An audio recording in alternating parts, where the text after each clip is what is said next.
Hi everybody, and thank you for joining me today. So happy New Year. First session of the new year. Yeah, got everything set up in my frame again. We are ready to go on this 6th pass here. Yeah, I did a whole bunch of the flowers. I think I'm moving into leaves here, and then we will be getting into the peahen's wing feathers again. But we'll see if we actually get to those this month or not. Yeah, I was hoping to get to 180,000 stitches by the end of the year, but that did not quite happen because it was December, and December is always busy, right? Yeah. So we'll see if we can pick up the pace for January. Because November I managed over 11,000 stitches. December I managed 8,000. So yeah, we will see what happens. Ooh, my word. Huh. Pardon me.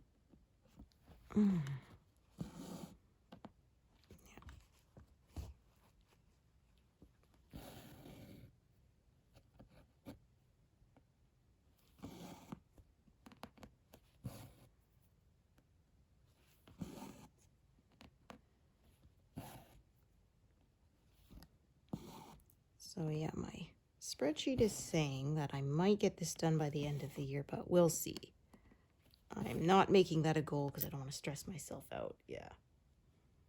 Because, yeah, I have like about 125,000 stitches left. So yeah, that's kind of, like I say, if I was working on just this, then I should have that, no problem. But I am spreading my work out across more than one project, so I think I manage about 150,000 to, yeah, about 150,000 stitches per year across all projects. So yeah, it's it would be close. Yeah, anywhere from sort of 120,000 to like 180,000, of course, depending on, whether I'm stitching something with a lot of confetti or not. So yeah, Nicola, Simply a Stitcher, has said she has a goal of 500,000 stitches. So yeah, I wish her luck. That is a very lofty goal. Definitely not one I could make, even if I switched to tent stitch. I don't think I could manage that. Yeah, like I say, I manage about 180,000 full cross maximum per year, so I wouldn't even be halfway. But as they say, it's not a race. Yeah, I mean, I do like when I can stitch fairly quick because that means I can get more projects done. But in the end, the process is really what I'm here for. Yeah. I often say I can't meditate the traditional way, but I like meditative kind of activities, knitting, stitching. Yeah, the repetitiveness of them can kind of soothe your brain into a more peaceful place. Well, until it starts making knots and tangles and mistakes, that is, right? Yeah. As one of my friends said, her husband says, "You say you knit to relax, but I hear you cursing all the time." It's like, well, yeah, it's relaxing until you make a mistake. Ugh. And then not so much.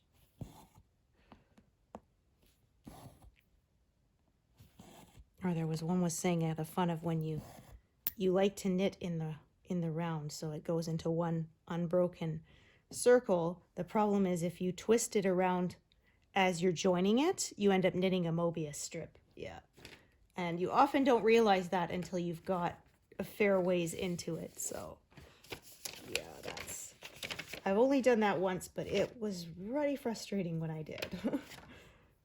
I actually knit this really cool sweater with a construction wet. Was made with sort of a half Mobius. The person had made it so it made kind of a twisty part for a cowl neck, and then you later cast off some of the stitches and such to so that you could then make a tube at the bottom for the body. And I've actually knit it myself, and I still can't sort of figure out in my head how she designed it, but it worked, and yeah, it was pretty cool.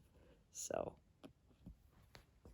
and it actually wasn't by twisting either. It was by overlapping some stitches, and it was, yeah, I had to watch a whole video on how she did it, and like I said, I actually made the whole sweater, but yeah, I still couldn't figure it out in my head how she did it. It just worked. So yeah, because I have designed a lot of my own sweaters for knitting, but never anything with such an unusual construction.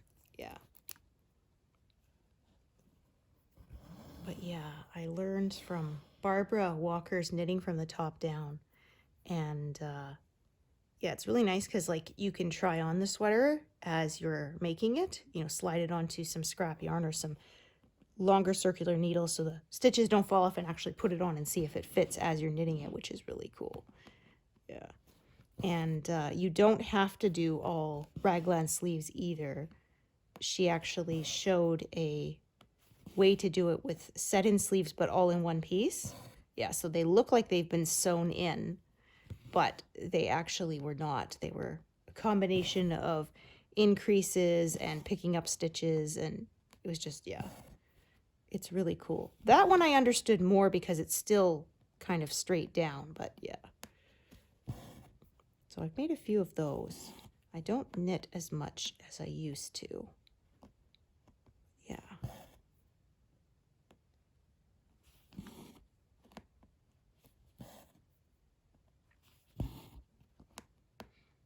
Well, I always kind of had to alter my knitted patterns anyway because my proportions didn't fit the standard size, so yeah.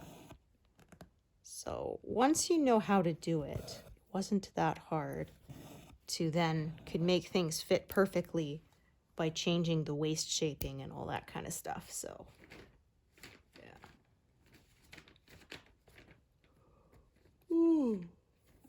Oh my goodness, pardon me. Yeah, I actually slept not too bad. I don't know. I must have a massive sleep debt or something. Ooh.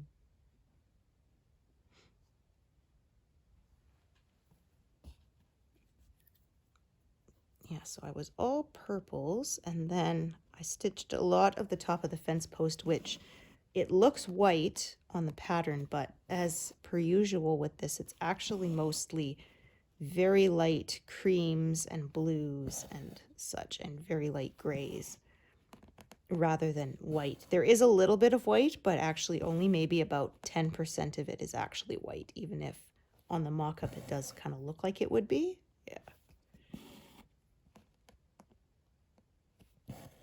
Yeah, I find the actual pure white did not get used that much. It did in the corner where the clouds are. Yeah, the one where I messed up the color and I accidentally used the white tin 01 instead of white. Yeah, and had to restart. And I had someone say, well, you could say there's storm clouds. I'm like, yeah, but the rest of the picture is so bright and sunny that, yeah, I would either have to stitch it wrong through the rest of the pattern, which I don't really want to do to make it look, you know, like a darker shade, or yeah, or leave it and then it would look wrong. So I just went, yeah, I'm gonna restart. I haven't actually had many projects that I restarted. I'm trying to think if I had any. I have some I abandoned and never restarted, but yeah, I think that might be the first one that I actually had to quit and restart on a fresh piece of fabric entirely, because I was not going to pick out 10,000 stitches of the wrong color. Yeah. Well, I was going to, and then I had friends who were like, yeah, don't do that. You'll just lose your mind, you know. And so, yeah, my solution then was I'm going to do a smaller piece on that piece of fabric, and I can just cut off the part that I messed up. So win-win. I don't have to pick out a whole ton of stitches, and I also don't completely waste the piece of fabric either, because cross stitch fabric. It's not cheap, right? Yeah. I mean, I say it's not cheap, but then of course you do get to use it for many years, so it works out.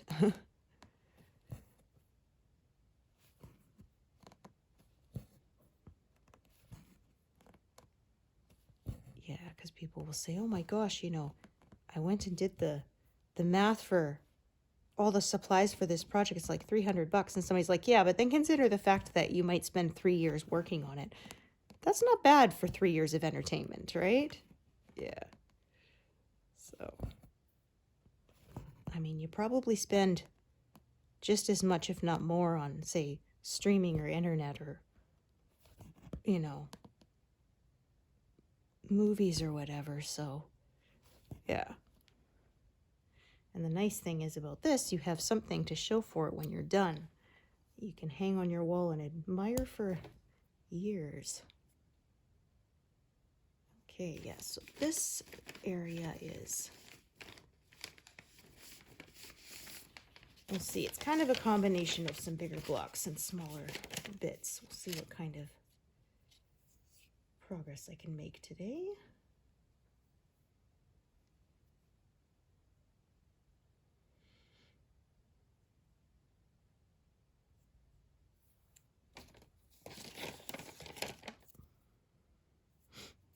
But yeah, this one is still not as confetti heavy as my Soulful Mediterranean piece, the one that had the fountain in the middle.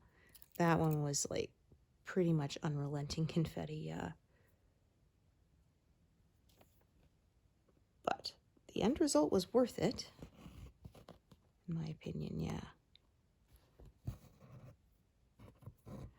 Yeah, I just, even though I made it, sometimes I'll stand back and look at the whole thing and just be like, wow, I can't believe I did that, you know? It's really neat that you can make such beautiful pieces of art with just tons of little X's. Oh, I saw one in the official Heaven and Earth Designs group. Somebody did their stitch along from 2024. They finished it and they did it entirely in beads and it looks amazing. Yeah, if you're on Facebook, you can join. It's called the official Heaven and Earth Designs group. And yeah, it certainly is motivating to see everybody's beautiful works.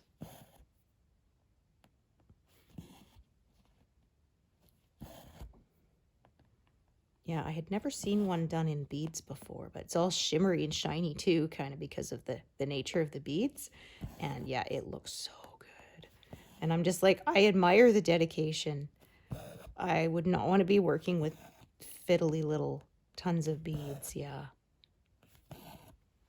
I mean, I say that, but I mean, it could be fiddly little pieces of a thread too, right?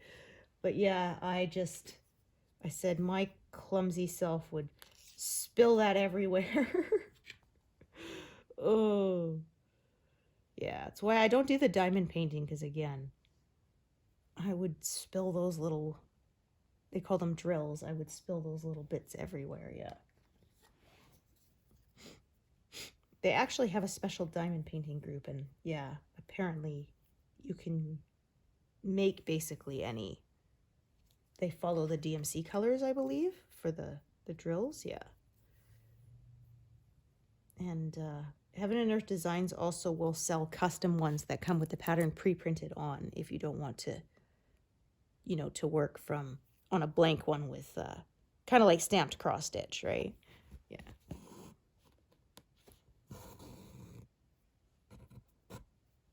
Yeah, I've never done a stamped one, but I have seen some pretty ones.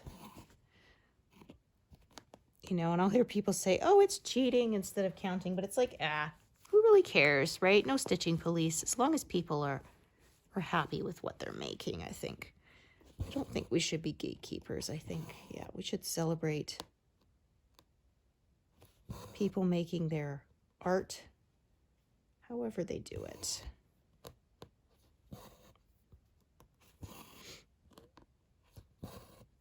Yeah, I guess it's kind of like that in basically any fandom, right? There'll always be gatekeepers who want to wreck it for other people. And it's like, no, let people enjoy things. Like, yeah, there was a meme I saw saying, you know, it's okay to like something and not know every obscure piece of trivia about it. Like, liking things should not be stressful. And I wholeheartedly agree. I mean, I love learning trivia about things I like, but yeah. I had someone saying my Star Trek knowledge was quite impressive. It's like, yeah, well, I'm a huge nerd, and you know, I read pretty much every companion book that came along with stuff, so I know lots of trivia and gone through IMDb for like every episode and stuff, because yeah, I just love knowing random little bits of trivia, like, hey, this line wasn't scripted and they kept it in, you know, or something like that. Yeah, when one of my friends started watching Deep Space Nine, and I said, if you like all that trivia, I recommend the Deep Space Nine Companion is really well and in-depth, but I said, warning, do not read it while you're watching the series, because, yeah, it'll give tons of spoilers away, because it'll tell you, oh, such and such that happens in this episode foreshadows what happens in, you know, this episode next season and stuff, and yeah. So, yeah, I always say, wait until you've seen the whole thing before you start going through the behind the scenes, because, yeah, I learned that the hard way with DVD sets, yeah, I bought, and, you know, we watched the episodes and then watched the special features that were on that disc, but, yeah, then we spoiled things for ourselves, so now we watch all the episodes and then watch all the special features, even if that means reloading discs later. Yeah, better that than to spoil things for yourself. It's funny though, I have friends who are the opposite, who said actually they will purposely seek out spoilers for things because they don't want to get, say, triggered by certain things, or yeah, so yeah, it's funny, I don't mind spoilers in books as much, and I don't know why. I will often on Goodreads look for them myself. And it's interesting, I often find the negative reviews are actually more helpful to me than the positive ones. Because, you know, positive ones kind of all read the same after a while. Gosh, this was so great. Oh my gosh, it was so amazing. And so I'm kind of interested to see why someone didn't like something, because sometimes why they didn't like something may be exactly the reason why I like something, you know? Or if they didn't like something and it's also something that is a big, you know, it ticks me off and I'd be mad, then I'd rather know that up front than investing a bunch of time into it, yeah, and then finding out, yeah. This person does this thing that I think is unforgivable, yeah. I don't want to invest time in that and then just be annoyed at the end, yeah. Yeah, speaking of reading, I did manage to make my 2024 reading goal. I snuck it in under the wire. So I had to read some shorter books, some novellas and stuff. However, I don't feel guilty about doing that. I don't consider it cheating because, like I say, I don't finish everything I read. You know, I always have, I would say, a couple dozen books that I got sort of halfway through and didn't finish because I have too many things to read and I'm not going to waste any time on something that is not keeping my interest. It's not, you know, evoking the happy feelings that I want it to. So I always say there's at least a dozen, you know, 2 dozen half finished should count as a dozen finished. So yeah, if I sneak in 5 or 6 novellas into my count to make sure I made that, I'm still consider that I didn't count as much as I actually read. So yeah. I say it doesn't count as cheating. So I made my goal for the last couple of years. Last few years was 52 books, so a book a week. And I did make it, so woohoo. Yeah, I used to read way more. I used to read like 3 books a week. But that was before I got into cross-stitching again, so yeah. Because I found with knitting, I could still read a lot of times. I had a book holder, even for paperbacks. I'd prop it up and sit there and knit and just have to turn the pages and not hold the book. But yeah, you can't really read while you're stitching, right? Your eyes need to be on your work. So with knitting, I could do it mostly by feel. So yeah. I mean, I guess I could do audiobooks, but I've been mostly binge watching shows. Yeah. So, yeah, I like to have like mysteries and stuff on while I stitch. I have a hard time doing just one thing at a time. Yeah. I'll often say, I'll know a book was really good if all I did was read it. Yeah. I didn't get distracted by anything else. I used to be able to really hyper-focus on my books more, but yeah, as I've gotten older, I kind of can't do that as much as I used to.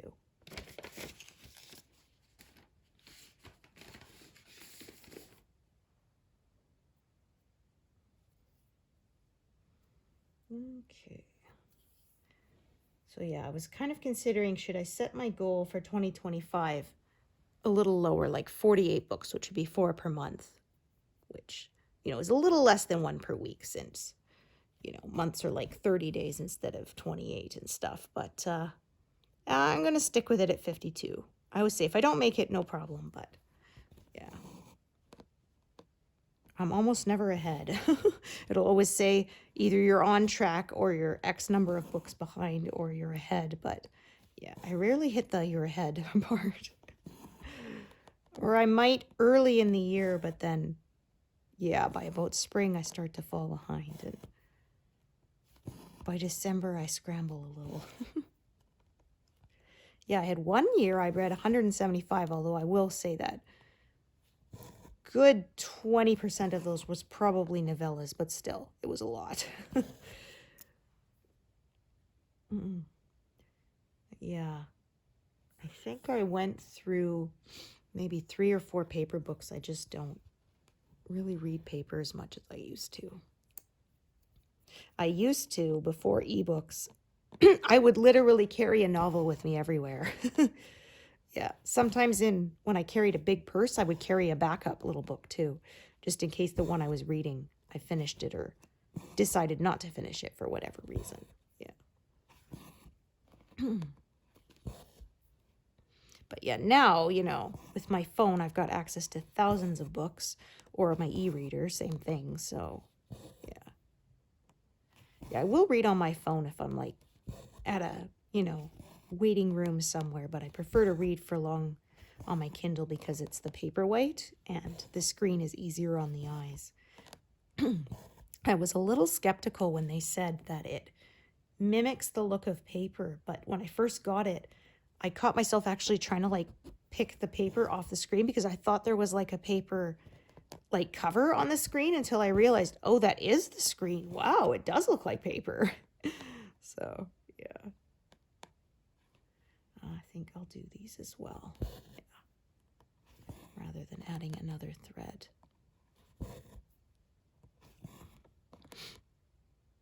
And I do like I say, being able to make the font bigger, being able to look up definitions with just a press, which I've tried to do on paper books since, like, duh.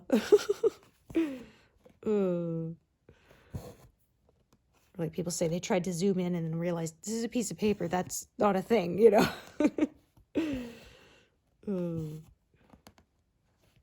Although, yeah, I said definitions, but occasionally their definitions are circular. There's one that said, he was a man of great sagacity, and I didn't know the words, so I pressed on it, and then it said, the act of being sagacious. I'm like, well, thanks, that's cleared that up, you know?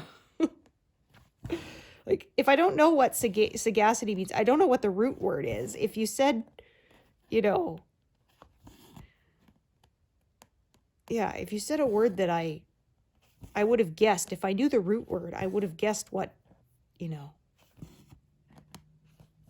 what the variation meant, but I didn't know what it meant was being somebody of great knowledge or wisdom. But yeah, it was like, I mean, you should at least include that, saying having great, you know, being the act of being sagacious, and then say sagacious means, you know, X. Otherwise, yeah. It's like, thank you for the answer that is not really an answer at all. Ugh, non-answer answers, they annoy me. Yeah, and I posted a little screenshot, and yeah, one of my friends said, yeah, I was always taught you shouldn't use the word you're defining in the definition, because, like, yeah, what good does that do?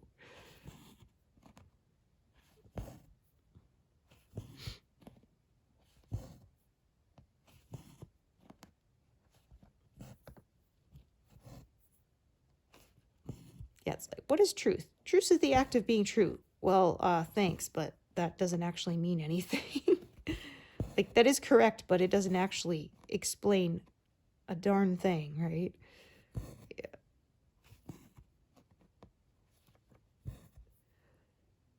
Yeah, so we're supposed to get a whole bunch of snow today. We'll see. It is snowing, but it's very fine and powdery, so yeah, hopefully it won't stack up too much. I'll have to get out there and shovel my walkway because yeah, the post is running again.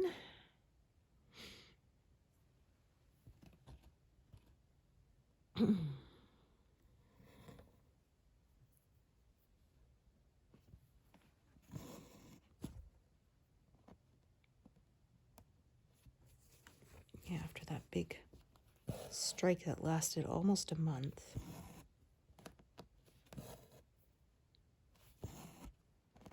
And they were ordered back to work, but talks are still ongoing. Yeah.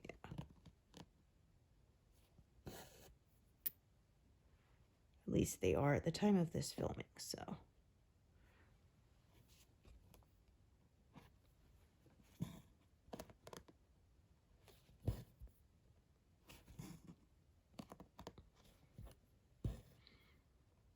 Yeah, I don't receive a lot in the mail these days. You know, nowadays, when you order things, they are often sent via couriers rather than Canada Post, Parcel Post. Although I still ship things via that because, yeah, it is generally a lot cheaper than the courier. But for a lot of businesses, yeah. Wow, people have gotten really spoiled with, you know, next day delivery and stuff. And so, yeah, like they say, the Canada Post delivery windows don't cut it for a lot of people, yeah.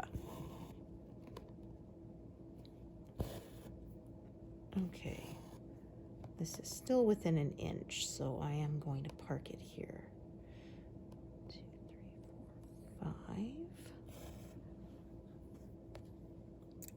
Yeah, since this is 14 stitches to an inch, it would be, yeah, 14 squares, so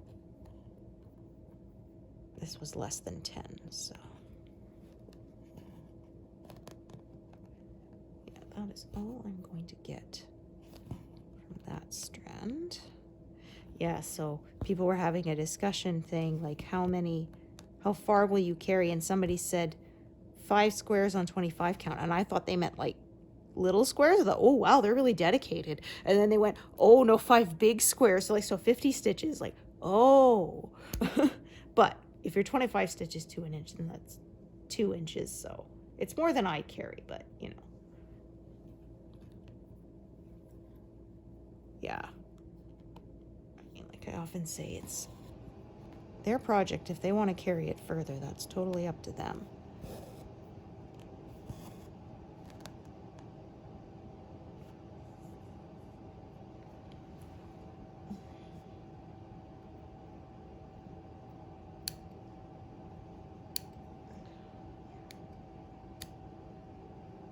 Some loose extra loops of fabric there,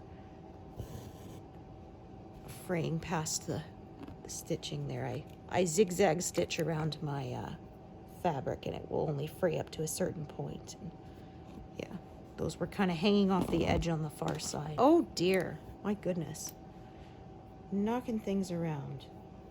Yeah, that was one of my remotes. Oh well, I will deal with that later.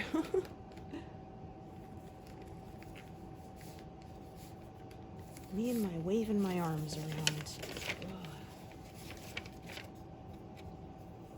So, like I said, there's several colors here, so there's a fair amount of stopping and starting, so it does slow the progress down. But I like to say, I like the fact that there's no missing stitches I have to search out and fill in later, because I will always miss some if I do that. I got a few that Yeah, I was taking the grid lines out and then discovered that later. But there was one that I missed crossing the top leg of the stitch, and I didn't realize till it was all mounted and hung on the wall, and I was like, oh. And where it's done, it doesn't look bad. It's in a dark sky with stars, so it kind of looks like part of the lighter part of the star. But I said it annoys me because I know it's there. Yeah, and I messed it up. But, oh well. Yeah, since I mount mine on fabric, I suppose if I really wanted, I could force the needle through those layers and fix it, but I'm not going to do that. So I'm going to call it personalization, like I often say at that point. Makes it unique. Okay, so I'm going to go back into this corner here. And kind of work my way out. So yeah, this whole, there's sort of a leaf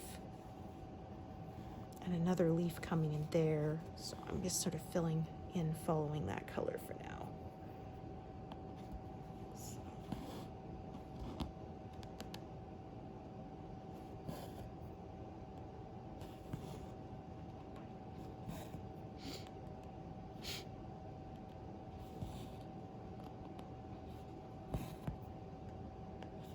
Yeah, so I hope everyone had a restful holiday season. I know it can be stressful at times. So I hope that you got to have some time off and recharge and all that good stuff.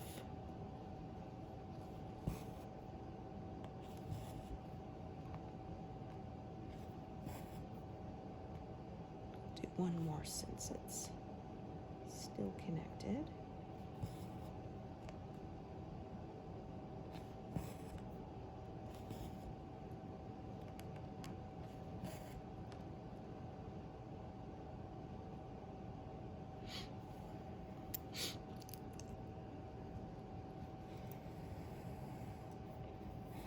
Yeah, we had a restful holiday. We don't travel because it's pretty hazardous in the winter out here, yeah.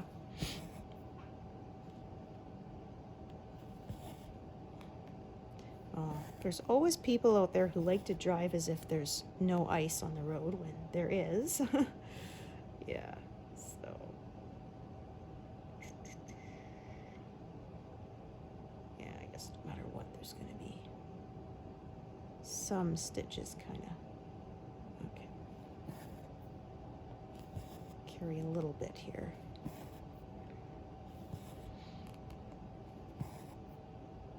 Yeah, we had to travel back to BC last November 2023. So not last November, but the year before, because yeah, my mother-in-law was terminally ill, and we wanted to be able to say goodbye to her in person before she passed on, which fortunately we were able to. But yeah, it was a pretty treacherous drive.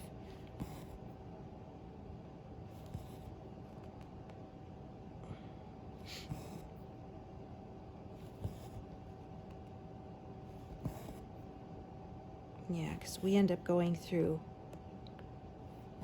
the mountain pass, so even in the summer you have to be careful. There can be icy conditions when you're up that high. Yeah.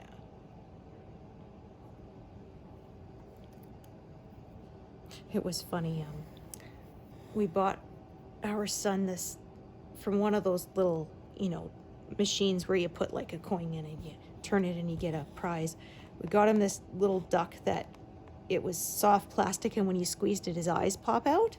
And then it was funny because when we were going over the mountain pass, because of the increased pressure, the duck's eyes were popping out even when you weren't squeezing it. Yeah, it looked quite funny.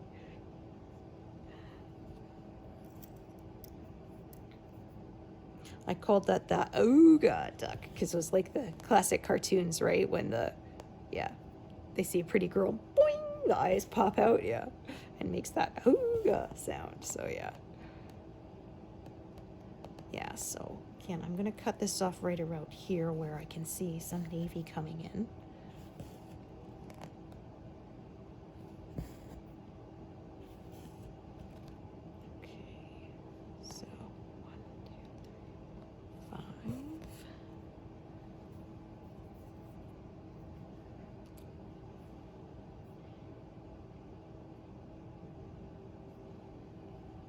Okay, what I might actually do is switch colors first. Yeah.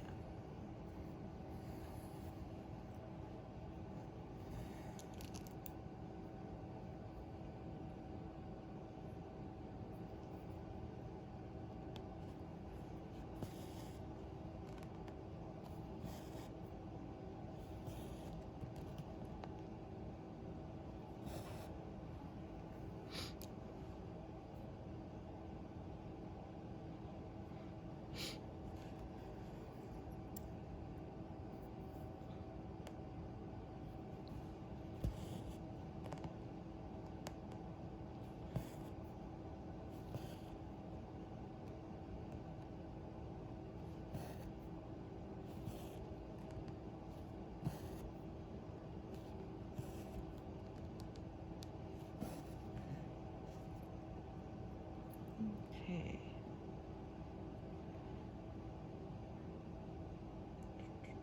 Okay, so do one up here.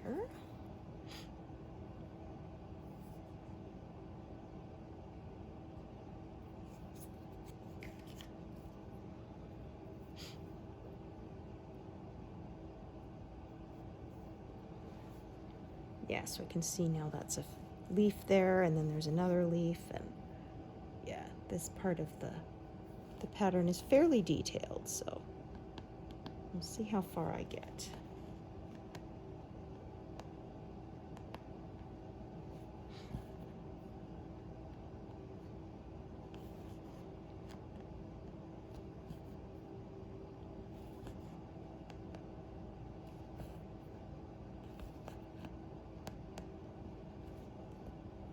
Oh, that did not quite work.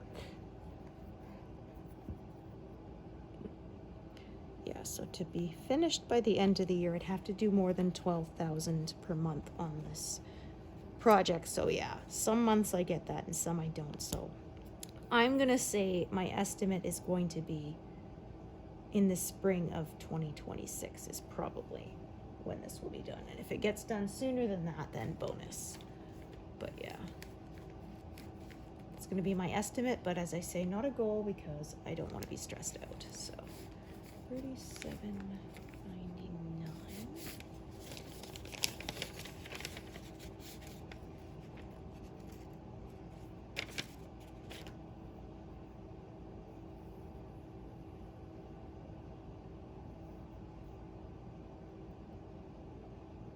So yeah, I could have continued to grow out this way, but I'm gonna kind of cut it off and work in this area for now.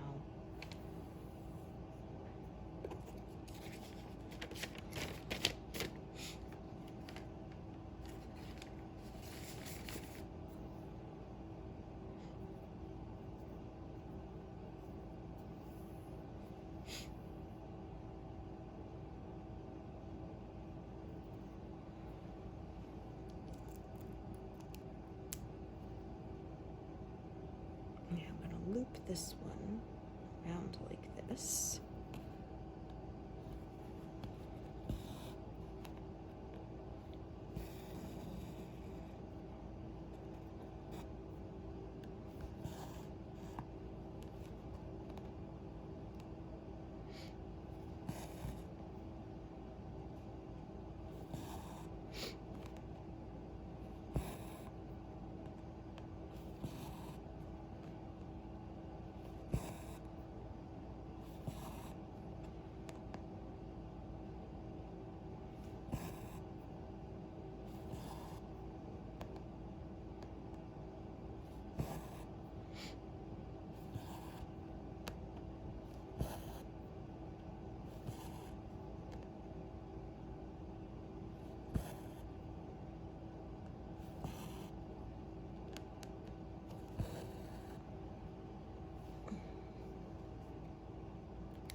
Okay.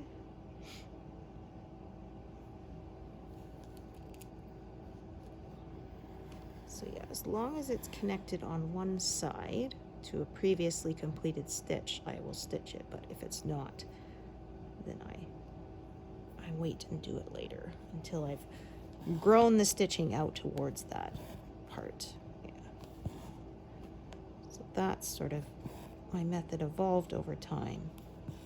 That's what I ended up doing. I find this still keeps it neat, but kind of helps to also keep it moving along. I don't have to stop and start quite as often, but I also don't miss stitches because then I make mistakes. Okay. I think I've got a short little bit here for just that. One in the corner. So I could, of course, stitch below it with one stitch extended past, but since I have a short piece that's suitable for only one stitch, I might as well do that one first. So yeah, like I say, I either have to do it now or I have to go back and do it later, so I'll just do it now.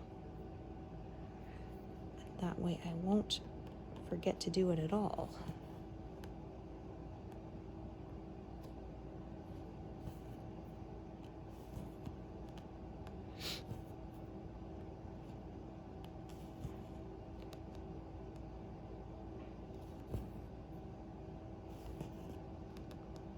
Yeah, so I finally drove in the snow for this winter. The first one always makes me so nervous, even though I've been doing it for years and I know that I can do it. Yeah, I still, after the summer driving, I always get nervous about driving on ice again. And then once I get that first drive out of the way, then I'm not so worried, but yeah. Yeah, even though I know that I know how to do it, yeah. Anxiety doesn't always listen to reason, right? Yeah. Yeah, there was a meme I saw that it said, you know, anxiety, get ready to fight. And then me, well, fight what? And anxiety, well, just get ready to fight. Yeah, but fight what? Anxiety, just get ready.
Some larger blocks here, so it goes a little quicker.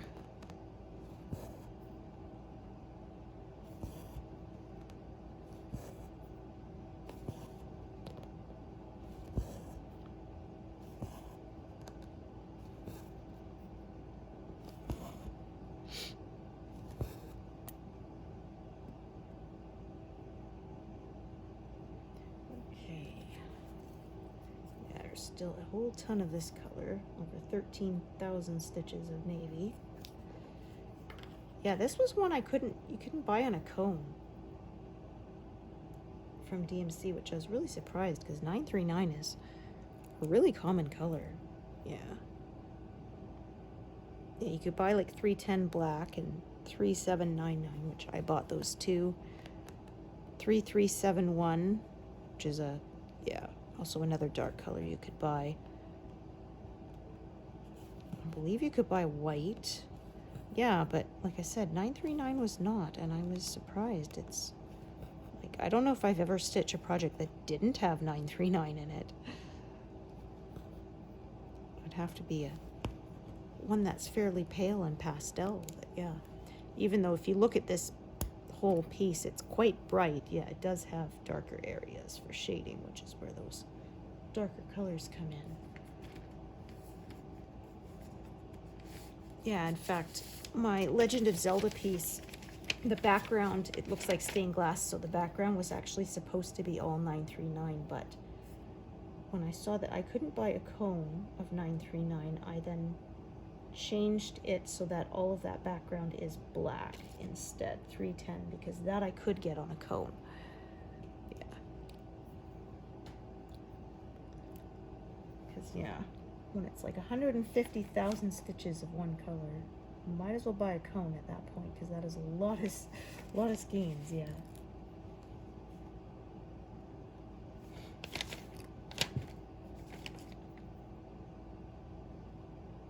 Yeah, because for the amount I get per, that was like, would have been close to 100 of the little ones, so yeah, that point.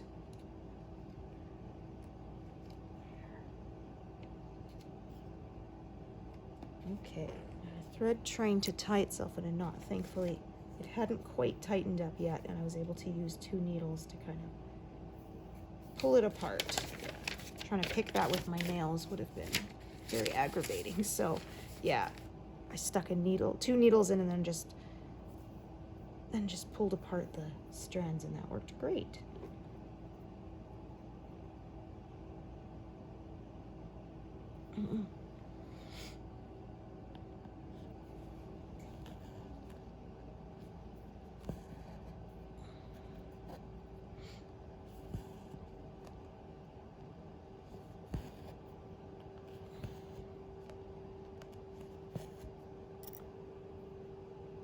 There we are. And a whole bunch in a row again.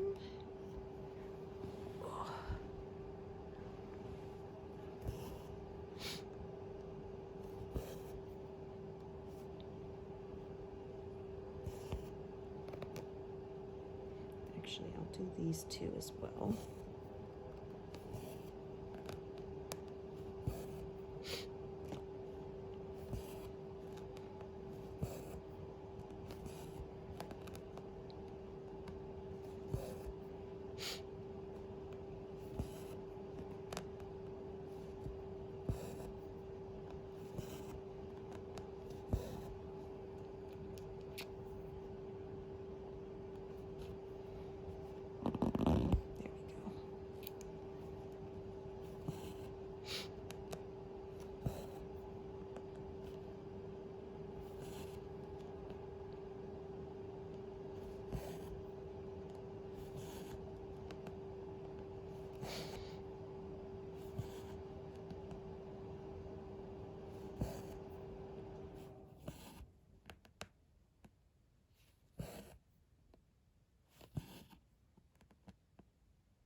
Planning ahead a little bit here.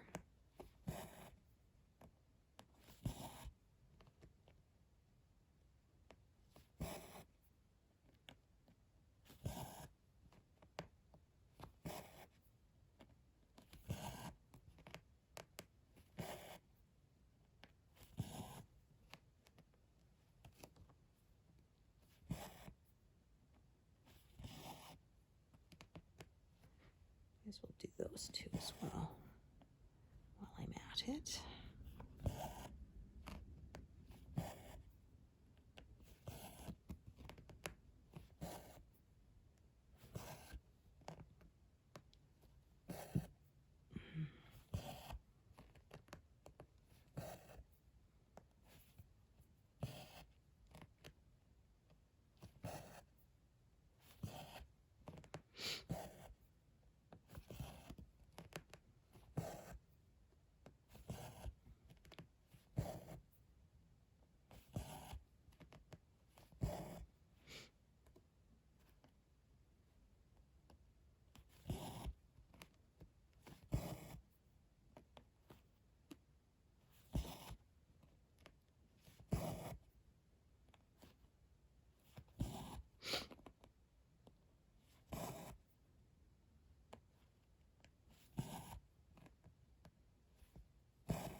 Nothing close by for this color, so tie that off.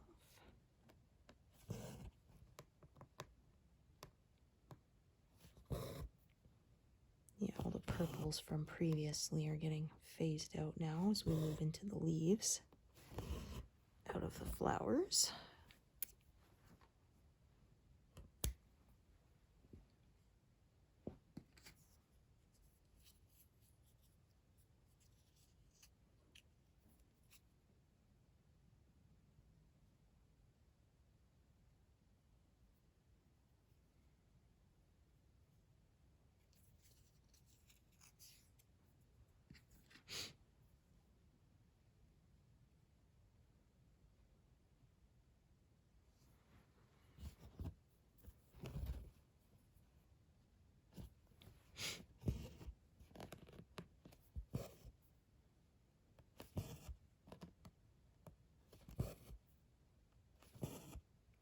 That's no good.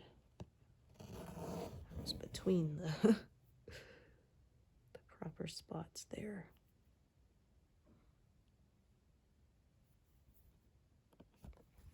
There we go.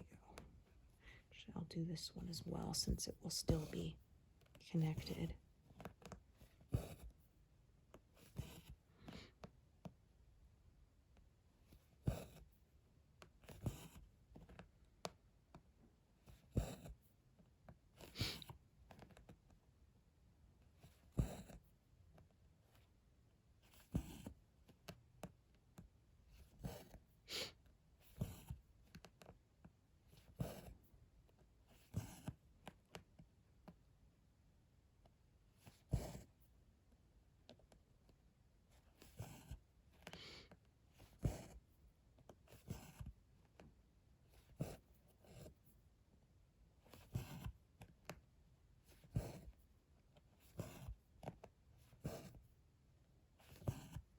Need to make sure I remember to do it on my way back.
Extends a fair ways out to the right, so I'll add a full-sized thread there.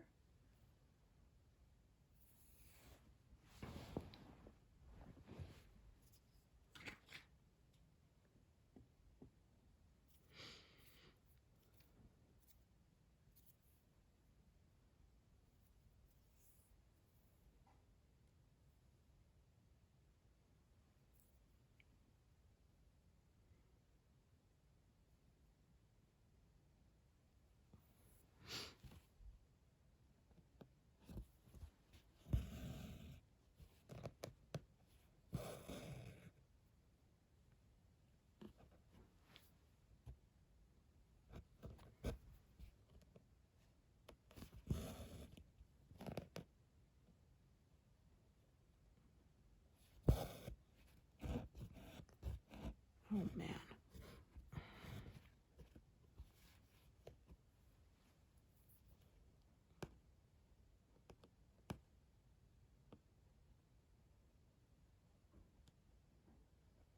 Something doesn't feel right there. Let's take a look.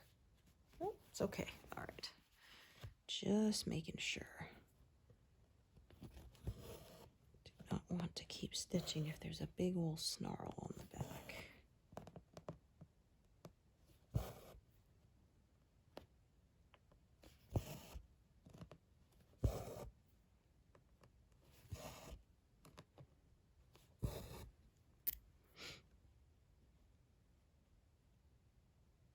So yeah, that's probably where I'm making my cutoff there.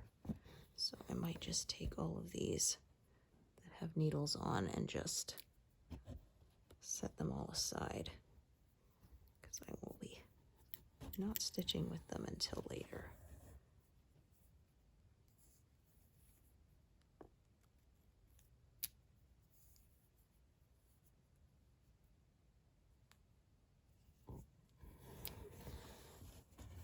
There, keep them out of my way.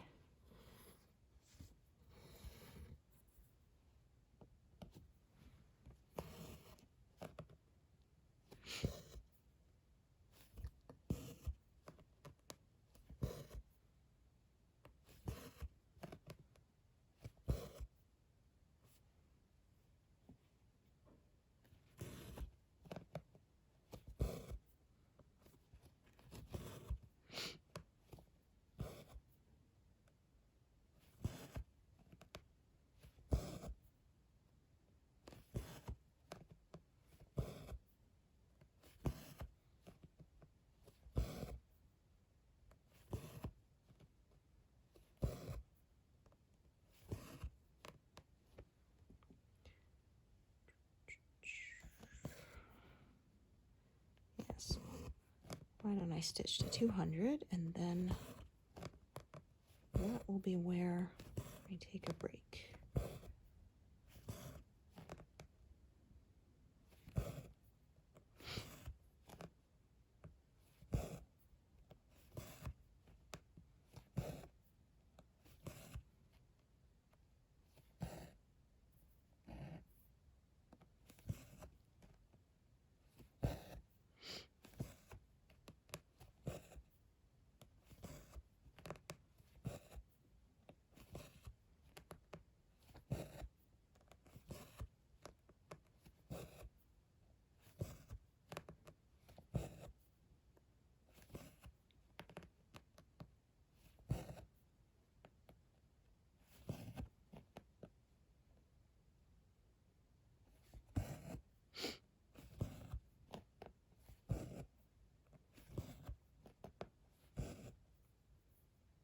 probably about where this thread's going to run out anyway, so.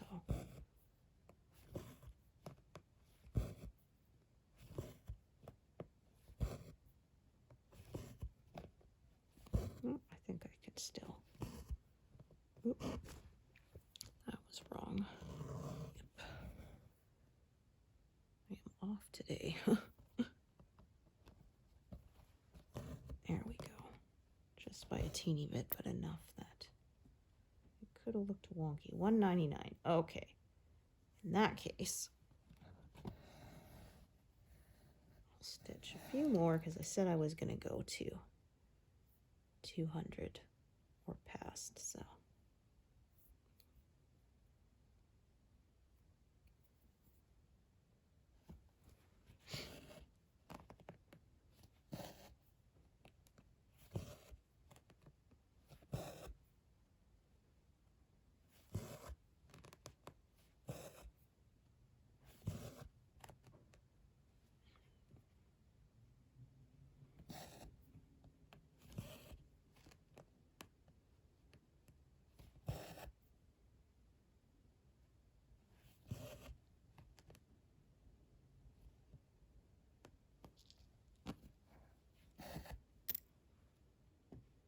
There we go. So 202, yeah. That was pretty good progress today. So thank you so much for joining me today and hope to see you here next time. Thanks, everyone. Bye.